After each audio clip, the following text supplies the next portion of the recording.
യേശുനാഥൻ അമൃതധാര അമൃതധാര അമൃതധാര. ഞങ്ങളും ക്രൂശിക്കപ്പെട്ട ക്രിസ്തുവിനെ പ്രസംഗിക്കുന്നു. ദൈവ തിരുനാമത്തിന് മഹത്വം ഉണ്ടാകട്ടെ. ബഹുമാനപ്പെട്ട അച്ഛന്മാർക്കും അനുഗ്രഹീതരായ ദൈവജനത്തിനും കർത്തൃനാമത്തിൽ എൻ്റെ വിനീതമായ വന്ദനം.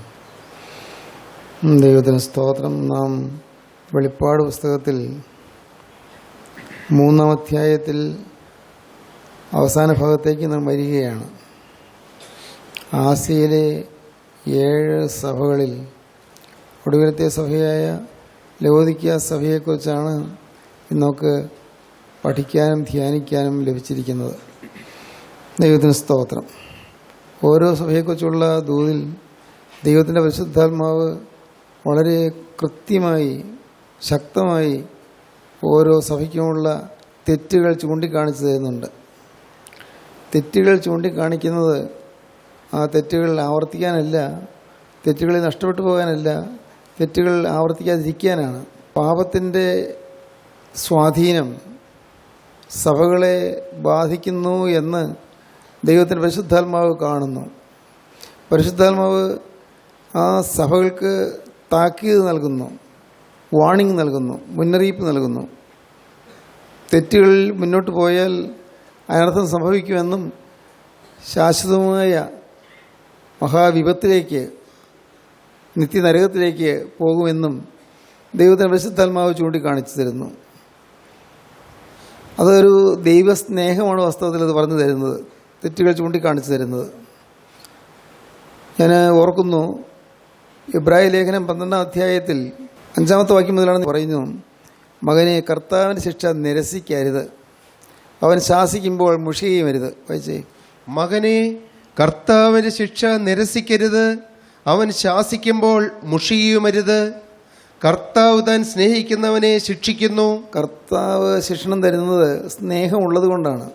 തെറ്റുകൾ ചൂണ്ടിക്കാണിക്കുന്നതും ശാസിക്കുന്നതും തർജ്ജമ ചെയ്യുന്നതുമെല്ലാം സ്നേഹമുള്ളത് കൊണ്ടാണ്. നമ്മെക്കുറിച്ച് പ്രതീക്ഷയുള്ളത് കൊണ്ടാണ്. നാം നന്നായി വരുമെന്നുള്ള ആശയമുള്ളത് കൊണ്ടാണ്.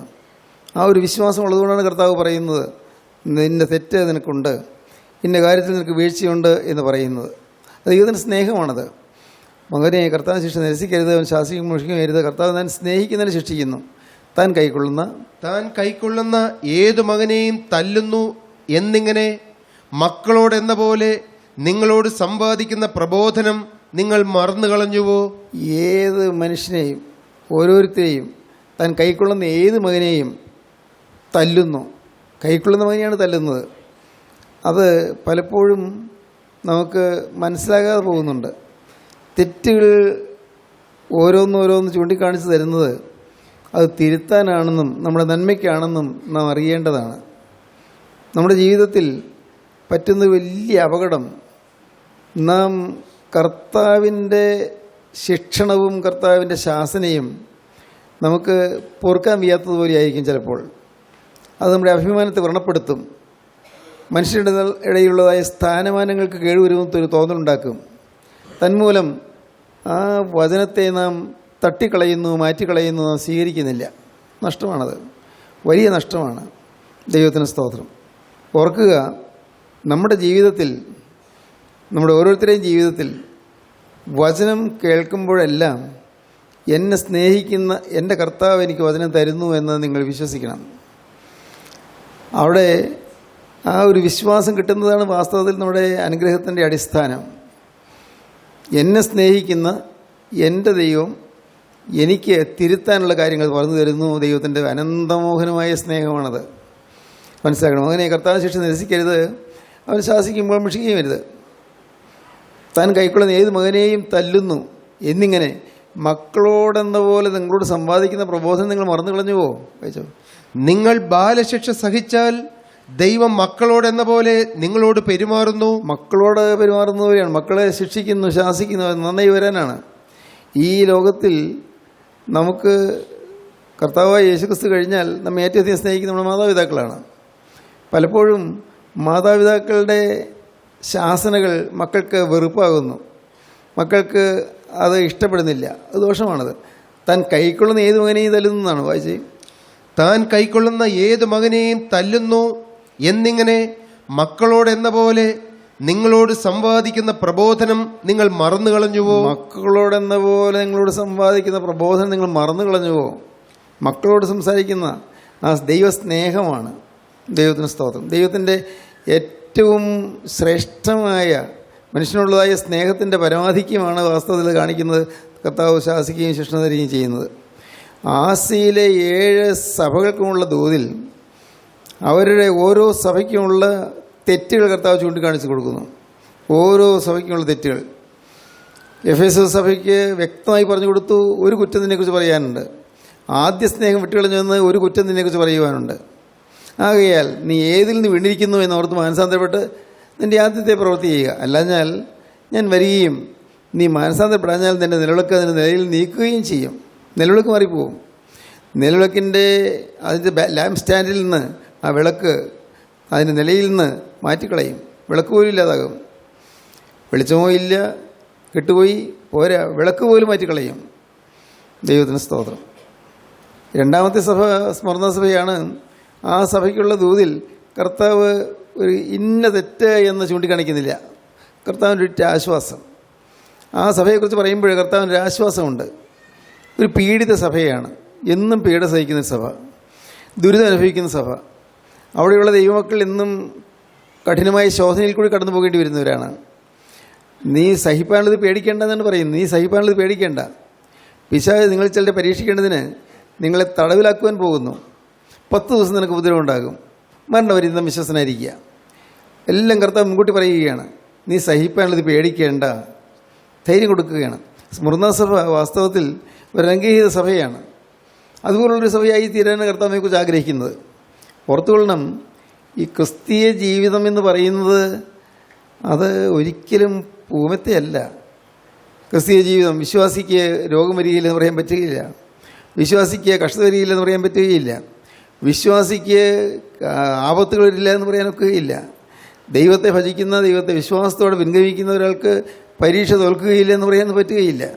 തീർച്ചയായിട്ടും ജീവിതത്തിൽ ശോധനകളുണ്ട്, ജീവിതത്തിൽ കഷ്ടപ്പാടുകളുണ്ട്, ജീവിതത്തിൽ പ്രതിസന്ധികളുണ്ട്, എല്ലാവർക്കും ഉണ്ട്. പക്ഷെ വിശ്വാസിക്ക് അത് വരുമ്പോൾ വിശ്വാസികളുടെ ഗുണം എന്താണെന്ന് ചോദിച്ചാൽ അവൻ അത് നന്മയ്ക്കാക്കി രൂപാന്തരപ്പെടുന്ന ദൈവത്തിലേക്ക് നോക്കും. എനിക്ക് വരുന്നതായ പ്രതിസന്ധികളും എനിക്ക് വരുന്നതായ പ്രയാസങ്ങളും എൻ്റെ രോഗങ്ങളും എൻ്റെ ആപത്തുകളും എൻ്റെ തോൽവികളും എല്ലാം നന്മയ്ക്കാക്കി തീർക്കാൻ ദൈവത്തിന് കഴിയുമെന്ന് വിശ്വസിച്ചുകൊണ്ട് ദൈവത്തിലേക്ക് നോക്കും. അതാണ് വിശ്വാസികളുടെ മേന്മ. എല്ലാവർക്കും ഉള്ളതുപോലെ വിശ്വാസിക്കുന്നുണ്ട് കഷ്ടപ്പാടുകൾ. അത് മാറണമെന്ന് ആഗ്രഹിക്കുകയല്ല, ഒരു കാര്യം മാത്രം ആഗ്രഹിച്ചാൽ മതി.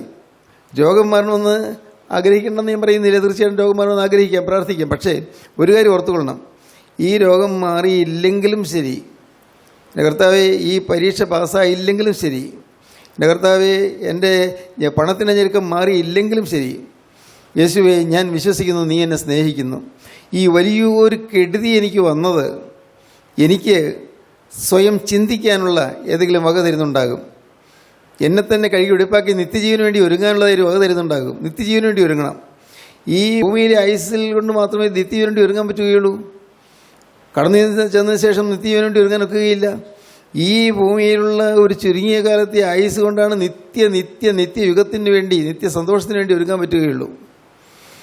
അതുകൊണ്ട് കർത്താവേ ഇതെല്ലാം എനിക്ക് നന്മയ്ക്കാക്കി തീർക്കണമേ എന്ന് പ്രാർത്ഥിക്കുന്നു. മാത്രമല്ല കർത്താവിൻ്റെ കൃപ വേണമെന്ന് മാത്രം പ്രാർത്ഥിച്ചാൽ മതി. ഈ വലിയ ദുരിതങ്ങൾ വരുമ്പോൾ, വലിയ ആപത്തുകൾ വരുമ്പോൾ, വലിയ കേടുകളും കെടുതികളും വരുമ്പോൾ ഇത്രമാത്രം പ്രാർത്ഥിച്ചാൽ മതി. കർത്താവേ എൻ്റെ ജീവിതത്തിൽ എനിക്ക് നിൻ്റെ കൃപ മാറാതിരുന്നാൽ മാത്രം മതി. കൃപ എന്നിൽ നിന്ന് മാറരുത്. പ്രിയപ്പെട്ടവരെ, ഇത് പ്രത്യേകം നിങ്ങൾ ശ്രദ്ധിക്കേണ്ട കാര്യമാണ്. എന്തെല്ലാം രോഗം വന്നാലും ശരി, എന്ത് ആപത്ത് വന്നാലും ശരി, എൻ്റെ കർത്താവിൻ്റെ കൃപ എന്നിൽ നിന്ന് മാറരുത്. കൃപയുടെ കരം എന്നിൽ നിന്ന് മാറരുത്. എപ്പോഴും ഓർത്തുകൊള്ളണം. അതുകൊണ്ട് ദൈവമക്കൾക്ക് കഷ്ടത വരുമ്പോൾ നിരാശപ്പെടുകയല്ല വേണ്ടത്. കഷ്ടത വരുമ്പോൾ ഭാരപ്പെടുകയല്ല വേണ്ടത്. രോഗമോ ദുരിതമോ ആപത്തോ വരുമ്പോൾ വിഷമിക്കുകയല്ല വേണ്ടത്. കർത്താവേ ഇവിടെ ഈ സന്ദർഭത്തിൽ എനിക്ക് നിൻ്റെ കൃപ തരണമേ, ഇത് വഹിക്കാനുള്ള കൃപ തരണമേ, യേശുക്രിസ്തുവിൻ്റെ ഭാവത്തിനോട് നിൽക്കാനുള്ളതായ കൃപ തരണമേ, യേശുക്രിസ്തുവിൻ്റെ സ്വഭാവത്തിനോട് നിൽക്കുവാനുള്ളതായ കൃപ തരണമേ. ഇങ്ങനെ കൃപയ്ക്ക് വേണ്ടിയുള്ള യാതനയാണ്. മൂന്നാമത്തെ സഭ പെർഗമ സഭ, ആ സഭ കുറേ തെറ്റുകളൊക്കെ സംഭവിച്ചു പോയി. ആ സഭയ്ക്ക് ഒരു സ്വൈരണിയായ സഭ എന്ന് പറയാൻ വേണമെങ്കിൽ ഒരു തന്നിഷ്ടപ്രകാരം ജീവിക്കുന്നൊരു സഭ. പല തെറ്റുകളിലേക്കും സാത്താൻ്റെ പള്ളി എന്നൊക്കെ പറയുന്ന ഭാഗങ്ങളുണ്ടല്ലോ, പൈശാചികമായ പല സ്വാധീനങ്ങൾ ആ സഭയിൽ വന്നു. ആ സഭയിൽ ചിലർ ദൈവത്തെ വളരെ വിശ്വാസത്തോടെ ഉറച്ചു നിന്നവരാണെങ്കിലും പക്ഷേ ആ സഭയിൽ വിശ്വാസം പലരിൽ നിന്ന് മാറിപ്പോവുകയും പലരും ദൈവത്തിൽ നിന്ന് അകന്നു പോവുകയും വിഗ്രഹസേവയിലേക്ക് പോവുകയും ചെയ്തു. നാലാമത്തെ സഭ തുയഥൈര സഭ. തുയഥൈര സഭ നാം കണ്ടു, അത് ബലികർമാസക്തിയായ സഭ എന്ന് പറയും. മഹാകവി കെ.വി. സൈമൺ എഴുതിയ വെളിപ്പാട് പുസ്തകത്തിൻ്റെ വ്യാഖ്യാനത്തിൽ അദ്ദേഹം പറയുന്നത് ബലികർമാസക്തിയായ സഭ എന്നാണ്. വെച്ചാൽ ഭൗതികമായ ബലികളും യാഗങ്ങളും അങ്ങനെയുള്ളതായ പല ജാതീയ സമ്പ്രദായങ്ങളും അനുഷ്ഠിച്ചു വന്നൊരു സഭ. പുറജാതികളിൽ നിന്ന് വന്നതായ സഭ പുറജാതികളുടെ അവരുടേതായ പ്രവണതകൾ വിട്ടുകളഞ്ഞില്ല. ഇന്നത്തെ സ്ഥിതി പറഞ്ഞാൽ വിശ്വാസികളാണ്, കൂട്ടായ്മയ്ക്ക് വരും, വചനം കേൾക്കും, പക്ഷേ ഇപ്പോഴും ശകുനം നോക്കും, മുഖലക്ഷണം നോക്കും, കൈരേഖ നോക്കും, രാഹുകാലം നോക്കും, വിഷുഫലം നോക്കും എന്ന് വേണ്ട അങ്ങനെയുള്ള ഒരു ജാതീയമായ സമ്പ്രദായങ്ങളിലേക്ക് ഇന്നും അതിലേക്ക് ആകർഷിക്കപ്പെടുന്ന ആളുകൾ വിശ്വാസികളുടെ കൂട്ടത്തിൽ ധാരാളം പേരുണ്ട്. അതൊക്കെ തെറ്റാണെന്നോ അത് പാവമാണെന്നോ ആരും അറിയുന്നില്ല, ചിന്തിക്കുന്നില്ല. രാഹുകാലം നോക്കുക എന്നൊക്കെ പറയുന്നതൊക്കെ എത്രയോ താഴ്ന്ന നിലവാരമാണ്.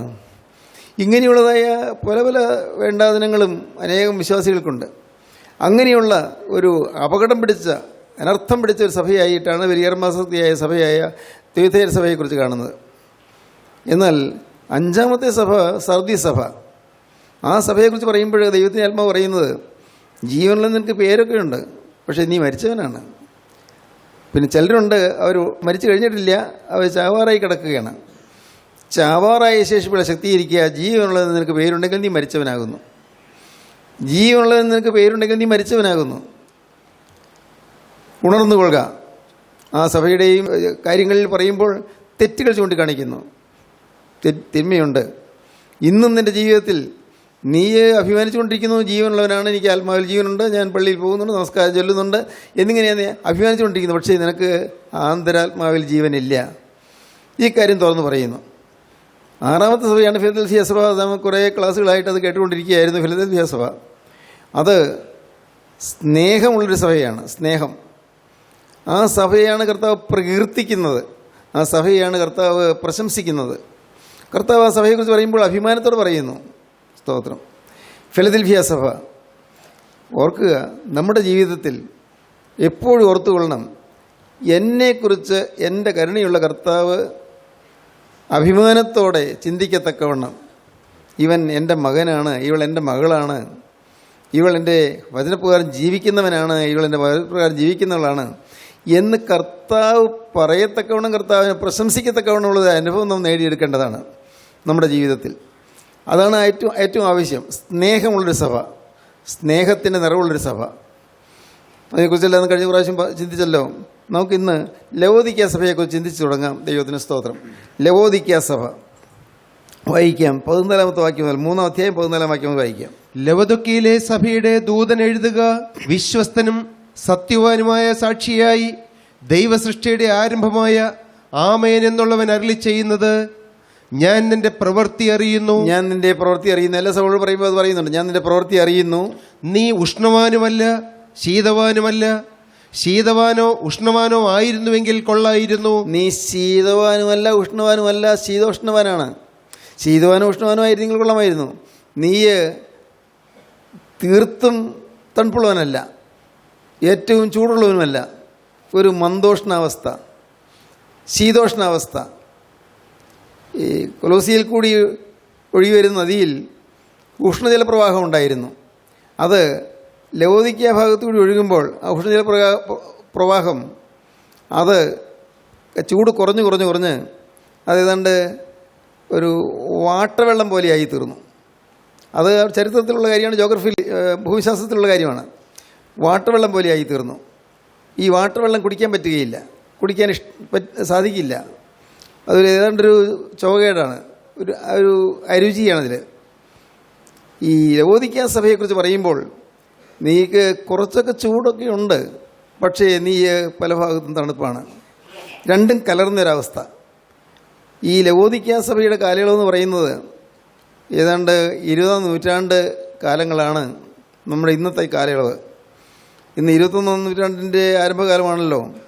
ഈ ഒടുവിലത്തെ കാലമാണ്. ഈ കാലയളവിലെ ആത്മീയ അവസ്ഥയെക്കുറിച്ച് കർത്താവ് കാണിച്ചു തരികയാണ്. ലവോദിക്ക സഭ മന്ദോഷണമുള്ള സഭ. നമ്മിൽ പലർക്കും ആത്മീയമായ താല്പര്യമുണ്ട്. പക്ഷേ നമ്മുടെ ലോകം വിട്ടിട്ടില്ല, പൂർണ്ണ ആത്മീയനായി തീർന്നിട്ടില്ല. ഒരു ഗൗരവേറിയ ചിന്ത ഇവിടെ നമുക്ക് വളരെ അത്യാവശ്യമായിട്ട് വേണ്ടിയിരിക്കുന്നു. നമ്മുടെ ജീവിതത്തിൽ നാം ശീതവാനായിരിക്കാൻ പാടില്ല, ശീതോഷ്ണവനായിരിക്കാനും പാടില്ല. നാം ഉഷ്ണവനായിരിക്കണം. ഏത് സമയത്തും ചൂട് പിടിച്ചിരിക്കണം. ഏത് സമയത്തും ദൈവത്തിൻ്റെ പരിശുദ്ധാത്മാവിൻ്റെ ചൂട് വഹിച്ചുകൊണ്ടിരിക്കുന്നവരായിരിക്കണം. ഒരു നിമിഷം പോലും നമ്മിൽ നിന്ന് കർത്താവിൻ്റെ സ്നേഹം കുറഞ്ഞു പോകാൻ പാടില്ല. കർത്താവിൻ്റെ ആത്മാവിൻ്റെ ആ ചൂടും ശക്തിയും കുറഞ്ഞു പോകാൻ പാടില്ല. എപ്പോഴും നാം ജാഗ്രതയോടിരിക്കണം. നമ്മുടെ ആത്മീയ ജീവിതത്തിൻ്റെ മേന്മ എന്ന് പറയുന്നത്, ആത്മീയ ജീവിതത്തിൻ്റെ നേട്ടം എന്ന് പറയുന്നത് എപ്പോഴും കർത്താവിൻ്റെ കൃപയിൽ ഉറച്ചു നിൽക്കുക എന്നുള്ളതാണ്. ദൈവത്തിന് സ്തോത്രം. ഇന്ന് നമ്മിൽ പലർക്കും മനസ്സിലാകാത്തൊരു കാര്യമാണിത്. ഇത്രയ്ക്കോ മതി ഒരു ആവറേജ് ക്രിസ്ത്യാനിറ്റി, ഇത്രയ്ക്കൊക്കെ മതി. കൂടുതലൊക്കെ ആരെ കൊണ്ട് സാധിക്കും? ഇതൊക്കെ ചിലരിങ്ങനെ പറയുന്നുണ്ടെങ്കിലും ആർക്കും സാധിക്കുന്ന കാര്യമല്ല. എന്നിങ്ങനെയുള്ള ചില അലംഭാവങ്ങൾ നമുക്ക് വന്നു പോകുന്നു. കംപ്ലൈസൻസ്, അലംഭാവങ്ങൾ വന്നു പോകുന്നു. ഞാൻ പറയുന്നതൊക്കെ മനസ്സിലാകുന്നുണ്ടോ? നമ്മിൽ പലരും, അല്ല ഒരുപക്ഷേ ബഹുഭൂരിപക്ഷം പേരും മന്ദോഷ്ണാവസ്ഥയിലാണ്. ഭാഗ്യവശാൽ നിങ്ങൾ വചനം കേൾക്കാൻ താല്പര്യപ്പെട്ട് വരുന്നു, അതൊരു നല്ല ലക്ഷണമാണ്. വചനം കേൾക്കുന്നു, തീർച്ചയായിട്ടും നല്ലതാണ്. വചനപ്രകാരം ജീവിക്കാൻ തീരുമാനമെടുക്കുന്നു, വളരെ നല്ലത്. എന്നാൽ പക്ഷേ നമ്മുടെ ജീവിതത്തിൽ ആ ഊഷ്മളത, അതിൻ്റെ ചൂട് കുറഞ്ഞു പോകുന്നു. തണുപ്പ് കയറി വരുന്നു. ചൂടുള്ള സമയം ഉണ്ടായിരുന്നു നമുക്ക്. ആദിമസ്നേഹം ചൂടുള്ള സമയം ഉണ്ടായിരുന്നു. നിങ്ങൾ ഓർത്ത് നോക്കൂ, നിങ്ങൾ ഒരു ജീവിതം കത്താൻ സമർപ്പിച്ച് മാനസാന്തരപ്പെട്ട ആ സമയത്തേക്ക് നിങ്ങൾ ഓരോരുത്തരും ചിന്തിച്ച് നോക്കൂ. അന്ന് എന്തൊരു ചൂടായിരുന്നു. അന്ന് അതുവരെ ഉണ്ടായിരുന്ന കോപമൊന്നും വരുന്നേയില്ല. കോപം എന്ന് പറയുന്ന ഒരു വികാരം വരുന്നേയില്ല. അന്ന് അശുദ്ധമായ ചിന്തകൾ വരുന്നേയില്ല. പടവെട്ടി മാറ്റുകയല്ല, യുദ്ധം ചെയ്ത് മാറ്റുകയല്ല, പോരാടി മാറ്റുകയല്ല. അത് നമ്മുടെ ജീവിതത്തിലേക്ക് വരാതെ വണ്ണം, നമ്മുടെ ഹൃദയത്തിലേക്ക് അടുക്കാതെ വണ്ണം ഒരു വലിയ ലഹരി നമ്മുടെ ഹൃദയത്തിൽ തിളച്ചുകൊണ്ടിരുന്നു. നമ്മുടെ ആത്മാവിൽ വലിയൊരു ചൂട് ലഭിച്ചുകൊണ്ടിരുന്നു. അന്ന് ഈ ലോക ജീവിതത്തിലെ കഷ്ടപ്പാടുകളോ ദുരിതങ്ങളോ ഒന്നും നമ്മെ തൊടുന്നില്ല, ഒന്നും നമ്മെ അങ്ങ് വശപ്പെടുത്തുന്നില്ല. നമുക്ക് ഏതോ ഒരു വേറൊരു ലോകത്ത് നിൽക്കുന്ന പോലെ തോന്നുന്നു. ഇല്ലേ? നിങ്ങൾക്ക് ഇങ്ങനെയുള്ള അനുഭവം ചിലരൊക്കെ കാണുമെന്ന് ഞാൻ വിചാരിക്കുന്നു. ആത്മാവിൻ്റെ ആദിമ സ്നേഹത്തിൻ്റെ ലഹരിയിൽ മതിമറന്ന ദൈവത്തെ സ്തുതിച്ച കാലങ്ങൾ. സ്തുതി എന്ന് പറയുന്നത് താല്പര്യമില്ലാതിരുന്ന ആൾ പോലും ഇപ്പോൾ ഇടപെടാതെ സ്തുതിക്കുന്നു. വചനം കേൾക്കാൻ താല്പര്യമില്ലാതിരുന്ന ആളിപ്പോൾ വചനം കേൾക്കാൻ ഓടുന്നു. എന്തുകൊണ്ട്? ആ ഒരു ലഹരി കിട്ടി. ആത്മാവിൻ്റെ തീവ്രമായ ശക്തി ലഭിച്ചു, ശക്തിയേറിയ ആത്മപ്രവാഹം ലഭിച്ചു. പരിശുദ്ധാത്മാവിൻ്റെ അനുഭവം അതൊരു ചൂടുള്ള അനുഭവമാണ്. ഈ ഉഷ്ണജലപ്രവാഹം എന്ന് ഞാൻ പറഞ്ഞതുപോലെ ചൂടുള്ള അനുഭവം ഒരു വലിയൊരു ആനന്ദമാണ്. വചനം കേൾക്കുന്ന വലിയ ആനന്ദമാണ്, വചനം വായിക്കുന്ന വലിയ ആനന്ദമാണ്, വചനം ഉരുവിട്ടുകൊണ്ടിരിക്കുന്ന വലിയ ആനന്ദമാണ്. ദൈവത്തിന് സ്തോത്രം. ഉറങ്ങാൻ കിടക്കുമ്പോൾ പോലും നിങ്ങൾ വചനം ഇങ്ങനെ ഉരുവിട്ടുകൊണ്ട് കിടന്ന് ഉറങ്ങും. ദൈവത്തിന് സ്തോത്രം. നിങ്ങൾ യാത്ര ചെയ്യുമ്പോൾ നിങ്ങളുടെ ഉള്ളിൽ ഈ വചനം ഇങ്ങനെ കത്തിക്കൊണ്ടിരിക്കും. വചനം നിങ്ങളുടെ ഉള്ളത്തിൽ ഒന്നും അറിയുന്നില്ല. യാത്ര ചെയ്തുകൊണ്ടിരിക്കും, പക്ഷേ ഒന്നും അറിയുന്നില്ല. ഉള്ളെപ്പോഴും ഇങ്ങനെ തീ പിടിച്ചുകൊണ്ടിരിക്കുകയാണ്, കത്തുന്ന അനുഭവം. ദൈവത്തിന് സ്തോത്രം. എന്തൊരു അനുഭവമാണത്! അങ്ങനത്തെ അനുഭവത്തിൽ ആദ്യമകാലം അങ്ങനെയായിരുന്നു. പക്ഷേ പിന്നെ വന്നപ്പോഴേക്കും അതങ്ങ് കുറഞ്ഞു വരുന്നു. ആ ശക്തി കുറഞ്ഞു വരുന്നു, ചൂട് കുറഞ്ഞു വരുന്നു. ചൂട് കുറഞ്ഞു വരുന്തോറും തണുപ്പ് കൂടിക്കൂടി വരുന്നു. ഫലമോ അവസാനം മന്ദോഷ്ണാവസ്ഥയിലായിത്തീരുന്നു. ചൂട് കുറഞ്ഞു, എന്നാൽ തീർത്തും കുറഞ്ഞു പോയിട്ടില്ല. ഒരു ചെറിയ ചൂടുണ്ട്, പക്ഷേ അതിൻ്റെ കൂടെ തണുപ്പ് കയറി വരുന്നു. ആത്മീയ ജീവിതത്തിൽ ഒരു വലിയ അപകടകരമായൊരു അവസ്ഥയാണത്. ഇന്നൊരു പക്ഷേ ഈ വാക്കുകൾ കേൾക്കുന്ന നിങ്ങൾ ഓരോരുത്തരും ഇങ്ങനെ ഒരു ചൂട് കുറഞ്ഞ അവസ്ഥയിലായിരിക്കുമോ നിങ്ങൾ ചിന്തിക്കുന്നത് കൊള്ളാം. ഓരോരുത്തരും വാസ്തവമായ കർത്താവിന് വേണ്ടി എരിയുന്ന ചൂട്, കർത്താവിന് വേണ്ടി എനിക്ക് എന്ത് ചെയ്യാൻ സാധിക്കുമെന്നുള്ളതായൊരു ചിന്ത, എന്നാൽ ആവത് എനിക്ക് ചെയ്യണമെന്നല്ലോ എന്നുള്ള ചിന്ത, യേശുക്രിസ്തുവിന് വേണ്ടി എനിക്ക് സമ്പൂർണ്ണമായിട്ട് ചെലവഴിക്കപ്പെടണമെന്നുള്ള ചിന്ത, എൻ്റേതെല്ലാം യേശുവിന്, എന്ത് നഷ്ടം വന്നാലും ശരി, എന്ത് കഷ്ടം വന്നാലും ശരി, എൻ്റേതെല്ലാം യേശുവിന്, എൻ്റേതെന്ന് പറയാൻ എനിക്ക് ഒന്നുമില്ല, എല്ലാം യേശുവിൻ്റേതാണ് എന്ന് പറയുന്നൊരു ഒരു ഉന്നതമായൊരവസ്ഥയുണ്ട്, അത്യന്തം ശ്രേഷ്ഠമായൊരവസ്ഥയുണ്ട്. ദൈവത്തിന് സ്തോത്രം. ഈ ചാൾസ് ഡിക്കൻസ് എന്ന് പറയുന്ന ഒരു പ്രസിദ്ധനായ സാഹിത്യകാരനുണ്ട്. അദ്ദേഹം പറയുകയാണ്, ലോകത്തിൽ പറയപ്പെട്ടിട്ടുള്ളതിലേക്കും മനോഹരമായ കഥ ധൂർത്തപുത്രൻ്റേതാണെന്ന്.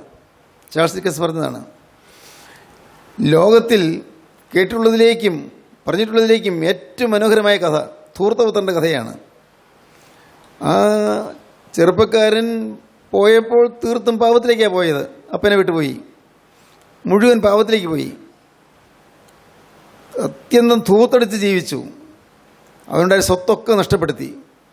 ശരിക്കും തണുത്തുറഞ്ഞവനായി, എല്ലാം തകർത്തവനായി, അവൻ ക്ഷീണിതനായി തീർന്നു. അവസാനം ആരും തുണയില്ലാതായി. അവൻ്റെ പൈസയെല്ലാം പങ്കിട്ടെടുത്ത കൂട്ടുകാരെല്ലാം മാറിപ്പോയി. ആരുമില്ല. അവരോടുകൂടി സ്തുതിക്കുകയും മേളിക്കുകയും അങ്ങനെ കൂത്താടി നടക്കുകയും ചെയ്ത കാലത്ത് അവൻ്റെ ജീവിതത്തിൽ അപ്പനെക്കുറിച്ചോ അപ്പൻ്റെ ഭവനത്തെക്കുറിച്ചോ ഒരു ഓർമ്മ പോലും ഇല്ല. എല്ലാം നശിച്ചവനായി, എല്ലാം നഷ്ടപ്പെട്ടവനായി നടന്നു. എന്നാൽ അവന് ക്ഷാമം വന്നപ്പോൾ, ആഹാരത്തിന് മാർഗമില്ലാതെ വന്നപ്പോൾ അവൻ വിദേശത്തിലെ പ്രഭുവിനെ ചെന്ന് ആശ്രയിച്ചു. ആ പ്രഭു അവന് പന്നിയെ മേയ്ക്കാനുള്ള തൊഴിൽ കൊടുത്തു. പന്നിയെ മേയ്ച്ച് വന്നപ്പോൾ അവന് ആഹാരത്തിന് മാർഗമില്ല. ആഹാരത്തിന് വേണ്ടിയാണ് അവൻ പന്നി മേയ്ക്കാൻ പോയത്. പന്നിന് തവിട് പോലും കിട്ടാതായി. അപ്പോഴാണ് അവന് സുബോധം വന്നത്. പിന്നെ കാണുന്നത് സ്നേഹത്തിൻ്റെ അത്ഭുതകരമായ വശീകരണ ശക്തിയാണ്. സ്നേഹം, പിതാവിൻ്റെ സ്നേഹം മകൻ്റെ സ്നേഹവും കൂട്ടിമുട്ടി. ദൈവത്തിന് സ്തോത്രം. പിതാവിൻ്റെ സ്നേഹവും മകൻ്റെ സ്നേഹവും ഒരുമിച്ചു. പിതാവിൻ്റെ സ്നേഹം അത് മകന് തേടി തേടി വരുന്നതായ സ്നേഹമാണ്. ഇനി മകന് കൊണ്ടുവരാൻ പോയില്ല, പക്ഷേ അവന് വേണ്ടി ദാഹിക്കുന്ന സ്നേഹം, നഷ്ടപ്പെട്ടവന് വേണ്ടി ദാഹിക്കുന്നതായ സ്നേഹം പിതാവിൻ്റെ സ്നേഹം, പാവത്തിലേക്ക് പോയതിനു വേണ്ടി ദാഹിക്കുന്നതായ ദൈവിക സ്നേഹം, ലോകത്തിൻ്റെ ഇമ്പങ്ങളിലേക്ക് പോയതിനു വേണ്ടി ദാഹിക്കുന്ന ദൈവത്തിൻ്റെ സ്നേഹം, നാശത്തിലേക്ക് പോകുന്നതിന് വേണ്ടി ദാഹിക്കുന്ന ദൈവത്തിൻ്റെ സ്നേഹം, അവനെക്കുറിച്ച് ഓർത്തോർത്ത് കരയുന്ന ദൈവത്തിൻ്റെ സ്നേഹം. അതാണ് ചാൾസ് ഡിക്കൻസ് പറഞ്ഞത്, ഞാൻ കണ്ടിട്ടുള്ളതിലേക്കും ഉള്ളതിലേക്ക് ഏറ്റവും ശ്രേഷ്ഠമായ കഥ മുടിയമുത്തൻ്റെ കഥയാണ്, ധൂർത്തപുത്രൻ്റെ കഥയാണ്. ദൈവത്തിന് സ്തോത്രം. സ്നേഹം ഒരുമിക്കുകയാണ്, സ്നേഹം വഴിമത്തിൽ കണ്ടുമുട്ടുകയാണ്. ഇവൻ കരഞ്ഞുകൊണ്ട് ഓടിച്ചെല്ലുന്നു, അപ്പൻ വാത്സല്യപൂർവ്വം കരഞ്ഞുകൊണ്ട് അപ്പൻ ഇങ്ങോട്ട് ഓടി വരുന്നു. രണ്ടുപേരും ഗേറ്റിംഗ് വിളിച്ച് ഒരുമിച്ചു. ദൈവത്തിന് സ്തോത്രം. ഇതാണ് സ്നേഹം. ആ സ്നേഹത്തിൻ്റെ പരമമായ അനുഭൂതിയിൽ എല്ലാം മറക്കുന്നു. ഇവൻ്റെ കഴിഞ്ഞ കാലങ്ങളൊക്കെ പിതാവ് മറക്കുകയാണ്. ഇവനെങ്ങനെ ജീവിച്ചവനാണെന്നും പിതാവ് ഓർക്കുന്നില്ല. അപ്പോൾ എനിക്ക് വസ്തുക്കൾ വരേണ്ടത് നമുക്ക് എനിക്ക് തരണമേ എന്ന് ചോദിച്ച് മേടിച്ചുകൊണ്ട് പോയവൻ ഇവനിപ്പോൾ ഇങ്ങനെ വശം കെട്ട് വന്നിരിക്കുന്നല്ലോ എന്നോർത്ത് അവനെക്കുറിച്ചൊരു അഭിപ്രായ വ്യത്യാസമില്ല. ഇങ്ങനെയൊക്കെ പോയവനല്ലേ എന്ന് ചിന്തയില്ല. ഒന്നും പിതാവ് ചിന്തിക്കുന്നില്ല. അതാണ് സ്നേഹം. കഴിഞ്ഞതൊന്നും ചിന്തിക്കുന്നില്ല. സ്തോത്രം. സ്നേഹം തണുത്തു പോകുന്ന സ്നേഹമല്ല. ദൈവത്തിൻ്റെ സ്നേഹം ഉറഞ്ഞുറഞ്ഞ് വളർന്നു വരുന്ന സ്നേഹമാണ്. ദൈവത്തിൻ്റെ സ്നേഹം ജ്വലിക്കുന്ന സ്നേഹമാണ്. ദൈവത്തിൻ്റെ സ്നേഹം പാവിയെ തേടി വരുന്ന സ്നേഹമാണ്. ആ സ്നേഹം ഈ മോന് വേണ്ടി ദാഹിച്ചുകൊണ്ടേയിരുന്നു. അവൻ പോയ നാൾ മുതൽ അവന് വേണ്ടി ദാഹിച്ചുകൊണ്ടേയിരുന്നു. ദൈവത്തിന് സ്തോത്രം. എന്നാൽ പിതാവിൻ്റെ ഭവനത്തിൽ മൂത്ത മകനുണ്ട്, അവന് ഈ സ്നേഹമൊന്നുമില്ല. അനുജൻ പോയി, അവനും അവൻ്റെ വഴിക്ക് പോയി, പോയിക്കോട്ടെ, അത്രയേ ഉള്ളൂ. കൂട്ടായ്മയിലുള്ള മറ്റുള്ളവർക്ക് ഇതൊന്നും ഒരു വിഷയമല്ല. ആ വീട്ടിലുള്ള കുടുംബത്തിലുള്ള മറ്റുള്ളവർക്ക് ഒരു വിഷയമല്ല. ഒരാൾ പോയി, അവന് തോന്നിയോടെ പോയിക്കോട്ടെ, നശിക്കട്ടെ. ഇങ്ങനെയൊരു അലസമനോഭാവമേ അവർക്കുള്ളൂ. മറ്റേ വേലക്കാർ അവർ ജോലി ചെയ്തുകൊണ്ടിരുന്നു, ഇന്നും ജോലി ചെയ്യുന്നു, അന്നും ജോലി ചെയ്തു. ഇളയമോൻ പോയതൊന്നും അവർക്കൊരു പ്രശ്നമല്ല, അവരുടെ വിഷയമല്ല. ദൈവത്തിന് സ്തോത്രം. എന്നാൽ അപ്പനതൊരു വിഷയമാണ്. അപ്പൻ അതാണ് വിഷയമുള്ളൂ.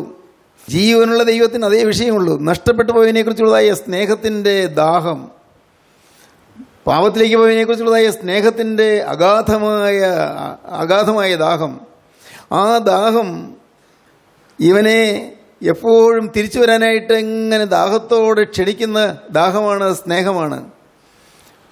വാക്കാൽ ക്ഷണിച്ചില്ല, പക്ഷേ അപ്പൻ്റെ ഹൃദയം ക്ഷണിച്ചുകൊണ്ടേയിരുന്നു. അപ്പൻ്റെ ഹൃദയം അവന് വേണ്ടി ദാഹിച്ചുകൊണ്ടേയിരുന്നു.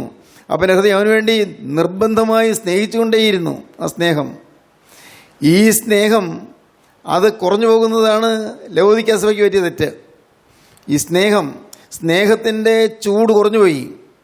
സ്നേഹത്തിൻ്റെ ആ ശ്രേഷ്ഠമായ അനുഭവം കുറഞ്ഞുപോയി. നിങ്ങൾക്കറിയാം, നിങ്ങളുടെ ആത്മീയ ജീവിതത്തിലേക്ക് നോക്കിയാൽ അറിയാം. ഒരു കാലത്ത് എന്തൊരു സ്നേഹമായിരുന്നു. വചന ശുശ്രൂഷ നിങ്ങൾക്ക് ഒരു ദിവസം പോലും വിട്ടുകളയാൻ പറ്റുകയില്ലായിരുന്നു. വചന ശുശ്രൂഷ എവിടെയുണ്ടോ അവിടെ ഓടി നിങ്ങൾ എത്തുമായിരുന്നു. നിങ്ങൾ മതിമറന്നിരുന്ന് കേൾക്കുമായിരുന്നു. നിങ്ങളുടെ ഹൃദയം കത്തി ജ്വലിച്ചുകൊണ്ട് നിങ്ങൾ വചനം കേൾക്കുമായിരുന്നു. അത് ആദ്യ സ്നേഹത്തിൻ്റെ ആ സമയങ്ങൾ. അത് കഴിഞ്ഞ് വന്നപ്പോഴേക്കും സ്നേഹം തണുത്തുകൊണ്ട് പോകുന്നു. പക്ഷേ പിതാവിൻ്റെ സ്നേഹം തണുക്കുന്ന സ്നേഹമല്ല. ചേട്ടൻ്റെ സ്നേഹം തണുക്കുന്ന സ്നേഹമായിരിക്കും. ചേട്ടൻ്റെ സ്നേഹം വ്യവസ്ഥയുള്ള സ്നേഹമായിരിക്കും. വേലക്കാരുടെ സ്നേഹം തണുക്കുന്ന സ്നേഹമായിരിക്കും, വ്യവസ്ഥയുള്ള സ്നേഹമായിരിക്കും. ഇങ്ങോട്ട് സ്നേഹിച്ചാൽ അങ്ങോട്ട് സ്നേഹിക്കും, അത്രയേ ഉള്ളൂ. അതിൽ കവിഞ്ഞില്ല. മൂത്ത ചേട്ടന് ഇങ്ങോട്ട് സ്നേഹിച്ചാലും അങ്ങോട്ട് സ്നേഹിക്കണമെന്ന് ചിന്തയില്ല. എന്നാൽ ഈ ഇളയ പൂവൻ, നഷ്ടപ്പെട്ടു പോയ ധൂർത്തപുത്രൻ, അവൻ മടങ്ങി വരുന്ന ആ വരവിന് വേണ്ടി, ആ ദിവസത്തിന് വേണ്ടി അപ്പൻ ഇങ്ങനെ കാതോർത്തിരിക്കുകയാണ്. നഷ്ടപ്പെട്ടു പോയ മോന് വേണ്ടിയുള്ളതായ ദാഹം. അവൻ പോയല്ലോ, ഇപ്പം എവിടെയായിരിക്കും, എന്തായിരിക്കും, അവൻ്റെ ഇപ്പോഴത്തെ അവസ്ഥ എന്തായിരിക്കും, എൻ്റെ ദൈവമേ. ആ സ്നേഹം ഇങ്ങനെ അവനെ ദാഹത്തോടെ ക്ഷണിച്ചുകൊണ്ടിരിക്കുകയാണ്. അവനറിയുന്നില്ല. ആ സ്നേഹത്തിൻ്റെ ഒരു ആകർഷണം അവൻ്റെ മേലിങ്ങനെ വന്നുകൊണ്ടിരിക്കുകയാണ്, അവനറിയുന്നില്ല. ദൈവത്തിന് സ്തോത്രം. അവസാനം അവൻ വിദേശത്തിലെ പ്രഭുവിനോട് യാത്ര പോലും ചോദിക്കാതെ അവൻ എഴുന്നേറ്റു അപ്പൻ്റെ അരികിലേക്ക് ഓടി വരികയാണ്. ദൈവത്തിന് സ്തോത്രം. അപ്പൻ്റെ സമീപത്തേക്ക് ഓടി വരികയാണ്. അപ്പോഴാണ് ദൈവത്തിന് സ്തോത്രം അവൻ്റെ നിലവിളി കേട്ടുകൊണ്ട് അപ്പൻ ഇറങ്ങി ചെല്ലുന്നത്. അപ്പാ, ഞാൻ നിന്നോട് സ്വർഗത്തോടും പാപം ചെയ്തു പോയി. നിൻ്റെ മകൻ എന്ന പേര് ഞാൻ യോഗ്യനല്ല. നിൻ്റെ കൂലിക്കാരിൽ ഒരുത്തിനെ പോലെ എന്നെ ആക്കണമേ, എനിക്ക് തരയണമേ, വസ്തുവിൽ വരേണ്ടത് പങ്ക് തരണമേ എന്ന് ചോദിച്ചു. ഇപ്പോൾ പറയുകയാണ്, എനിക്ക് എന്നെ ആക്കണമേ, നിൻ്റെ കൂലിക്കാരിൽ ഒരുത്തിനെ പോലെ എന്നെ ആക്കണമേ. ദൈവത്തിന് സ്തോത്രം. അപ്പനെ വാരിയെടുത്തു. അവസാന വാക്ക് പറയിപ്പിച്ചില്ല. അവൻ ഉമ്മ വെച്ചു. അവൻ ആ കീറി നാറിയ ഹീനമായ വേഷത്തിൽ വന്നപ്പോഴും അവനെ സ്വീകരിച്ചു. ഒന്നും ചോദിച്ചില്ല. മോനെ കുളിച്ചിട്ട് വായെന്ന് പറഞ്ഞില്ല. മോനെ ഡ്രസ്സ് മറിയിട്ട് ഞാൻ നിന്നെ തൊടാമെന്ന് പറഞ്ഞില്ല. ഞാൻ കളങ്കമില്ലാത്തവനാണ്, അതുകൊണ്ട് നിൻ്റെ ഈ കളങ്കമായ നിൻ്റെ ഈ ശരീരത്തിലേക്ക് ഇനി തൊടാൻ നിർവാഹമില്ല കുഞ്ഞെ, നീ ഒന്ന് കുളിച്ചിട്ട് വായെന്ന് പറഞ്ഞില്ല. ദൈവത്തിന് സ്തോത്രം. അപ്പൻ അവനെ സ്വീകരിച്ചു. സഹോദരങ്ങളെ, ഈ സ്നേഹം നമ്മുടെ ഉള്ളിൽ കത്തുമ്പോഴാണ് നാം വാസ്തവത്തിൽ ദൈവമക്കളായി തീരുന്നത്. ഇല്ലെങ്കിൽ നാം വാസ്തവത്തിൽ മൂത്തപുത്രനെ പോലെ ആയിരിക്കും. ദൈവത്തിൻ്റെ നാം മഹത്വപ്പെടട്ടെ. നിങ്ങൾ ചിന്തിക്കൂ, എൻ്റെ അവസ്ഥ എന്താണ്? ഈ ദൈവത്തിൻ്റെ സ്നേഹം ഞാൻ അനുഭവിക്കുന്നുണ്ടോ? ആ സ്നേഹം ഇപ്പോൾ എന്നെ വിളിക്കുന്നത് ഞാൻ ചിന്തിക്കുന്നുണ്ടോ? ആ സ്നേഹം ഇപ്പോൾ എന്നെ ക്ഷണിച്ചുകൊണ്ടിരിക്കുകയാണെന്ന് ഞാൻ മനസ്സിലാക്കുന്നുണ്ടോ? ആ സ്നേഹം എന്നെയാണ് ഇന്ന് വിളിച്ചുകൊണ്ടിരിക്കുന്നത് നിങ്ങൾ അറിയുന്നുണ്ടോ? വ്യക്തിപരമായി എന്നെ വിളിക്കുന്ന സ്നേഹമാണിത് നിങ്ങൾ ഗ്രഹിക്കുന്നുണ്ടോ? കർത്താവിന് സ്തോത്രം. ദൈവത്തിന് വലിയ നാമമഹത്വപ്പെടട്ടെ. അത് നിങ്ങൾ ഗ്രഹിച്ചാൽ നിങ്ങൾ ആത്മാവിൽ നിറഞ്ഞ ദൈവത്തെ സ്തുതിക്കാൻ തുടങ്ങും. ഈ ദൈവസ്നേഹം നിങ്ങൾക്ക് മനസ്സിലായാൽ, നിങ്ങളുടെ കഴിഞ്ഞ കാലങ്ങളൊന്നും ചോദിക്കാതെ സ്നേഹിക്കുന്നതായി സ്നേഹം നിങ്ങൾ ഗ്രഹിക്കാൻ പറ്റിയാൽ, നിങ്ങൾ മതിമറന്ന ദൈവത്തെ സ്തുതിക്കും. നിങ്ങൾ ആരാധനയിലെ സൗകുമാര്യത്തിൽ നിങ്ങൾ ദൈവത്തെ ആരാധിക്കാൻ തുടങ്ങും. ദൈവത്തിന് സ്തോത്രം. എന്തൊരു സന്തോഷമായിരിക്കും പ്രിയപ്പെട്ടവരെ. അതാണ് നിങ്ങളുടെ ദൈവം ആഗ്രഹിക്കുന്നത്. നിങ്ങൾ സമർപ്പിക്കുക, നിങ്ങളുടെ ജീവിതം കർത്താവിൻ്റെ കരങ്ങളിലേക്ക് കൊടുക്കൂ. സ്തോത്രം. നമുക്ക് പ്രാർത്ഥിക്കാം. കാരുണ്യവാനേ, മഹാപരിശുദ്ധനായ ഞങ്ങളുടെ സ്വർഗീയ പിതാവേ, ഈ മനോഹരമായ സമയത്തിനായി ഞങ്ങൾ നിന്നെ സ്തുതിക്കും, ഞങ്ങൾ നിന്നെ സ്തോത്രം ചെയ്യും. നിൻ്റെ മക്കളെ അവിടെ തൊട്ടതിനായി സ്തോത്രം. അനേകരുടെ ഹൃദയത്തിൽ തീ കോരിയിട്ടതിനായി സ്തോത്രം. സ്നേഹം പകർന്നതിനായി സ്തോത്രം. എല്ലാവരെയും അനുഗ്രഹിക്കണമേ, എല്ലാ നന്മകളാൽ നിറയ്ക്കണമേ. യേശു ക്രിസ്തുവിൻ്റെ പരിശുദ്ധമായ നാമത്തിൽ പ്രാർത്ഥിക്കുന്നു. കുറയോടെ കേൾക്കണം പിതാവേ. ആമീൻ. ഹല്ലേലൂയ. Professor M.Y. യോഹന്നാൻ പവർ വിഷൻ ടിവിയിൽ പ്രസംഗിക്കുന്നു. എല്ലാ ദിവസവും രാവിലെ 5:30 ഉച്ചയ്ക്ക് 1:30 രാത്രി 8:30. ഈ ആശ്വാസ സന്ദേശം നിങ്ങൾ ശ്രദ്ധിച്ചുവല്ലോ. നിങ്ങളുടെ അഭിപ്രായങ്ങളും പ്രാർത്ഥനാ വിഷയങ്ങളും ഞങ്ങളെ എഴുതി അറിയിക്കുമല്ലോ. ഞങ്ങളുടെ വിലാസം: professor M.Y. Yohannan, post box number 17, Kolenchery 682311. Phone 9142303096.